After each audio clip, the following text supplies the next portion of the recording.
हमको जागना होगा और मखमली बिस्तर सुखों को त्यागना होगा। क्या बात है, वाह वाह। राष्ट्र के रक्षार्थ हमको जागना होगा, मखमली बिस्तर सुखों को त्यागना होगा। और यदि जरूरत आ गई सीमा पे जाने की तो हमें माओ से बेटे मांगना होगा। वाह वाह वाह वाह, क्या बात है। होगा राष्ट्र के रक्षार्थ हमको जागना जागना होगा, होगा। वाह वाह। यही जागने का काम हमारी आजादी में कुछ देशभक्तों ने किया, और जिन देशभक्तों ने किया उनका इतिहास में आज स्वर्णिम अक्षरों में नाम लिखा हुआ है। आज मेरी रचना वहीं से शुरू होती है। वो आजादी का दिन था, आजादी का संग्राम चल रहा था और हमारे देशभक्त आजादी की लड़ाई में कूद रहे थे। उसी में एक ऐसा आजादी का दीवाना था जो देशभक्ति के नाम पर अपनी जान निछावर करने के लिए तैयार था। उसका नाम भगत सिंह था। भगत सिंह का जीवन लगभग लोगों ने पढ़ा होगा, सुना होगा।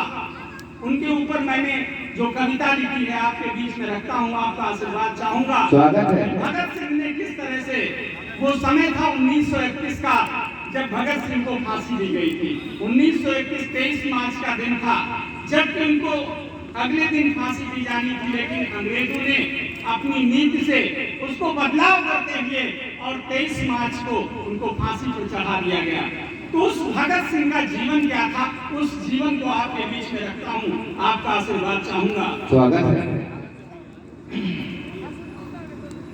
तो आजादी के हवन कुंड में भगत सिंह जब आए थे, आजादी के हवन कुंड में भगत सिंह जब आए थे, दुनिया भर में ध्रुव तारा बनकर उस दिन वो छाए थे। दुनिया भर में ध्रुव तारा बनकर उस दिन वो छाए थे और स्वप्न एक ही आंखों में दिन रात सजोए रहते थे।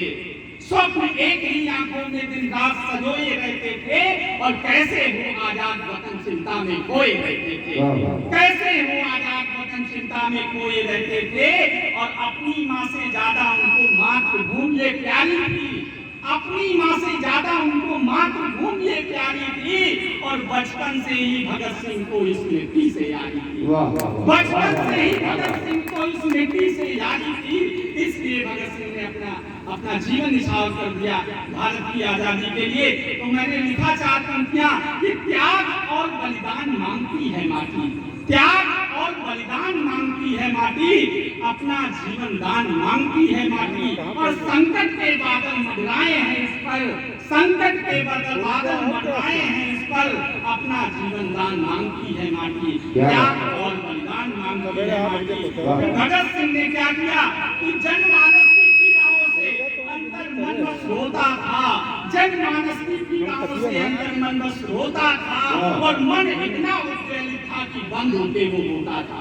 खेत में बंदूकें बोने का काम भगत सिंह ने किया था, तब जाके आजादी मिली थी। हम लोग बैठकर कल्पना करते हैं कि आजादी ऐसे ही मिल गई होगी, लेकिन उस आजादी का संग्राम आप पढ़िए, उस आजादी के दिन को आप महसूस करिए कि भगत सिंह, चंद्रशेखर आजाद और ऐसे सुभाष चंद्र बोस जैसे लोगों ने किस तरह अपनी कुर्बानियां दी, तब जाके हम उस आनंद उठा रहे हैं। तो जनमानस की पीड़ाओं से अंतर मन बस होता था और मन इतना उद्वेलित था कि बंदूकें वो होता था, बंदूकें वो होता था और खेतों में हर तरफ फसल अब यही उगाई जाती थी।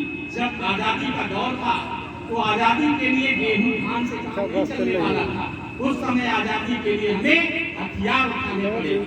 तो एक तरफ खेतों में हर तरफ फसल अब यही उगाई जाती थी और आजादी पाना है तो बंदूक उठानी ही होगी। भगत सिंह ने कहा था कि खेतों में हर तरफ फसल अब यही उगानी ही होगी और आजादी पाना है तो बंदूक उठानी ही होगी। आजादी पाना है तो बंदूक उठानी ही होगी और हाथ बांधकर बैठे रहे, हाथ बांधकर बैठ गए तो आजादी ना पाओगे और जब इतिहास लिखा जाएगा वहां से तुम मिट जाओगे।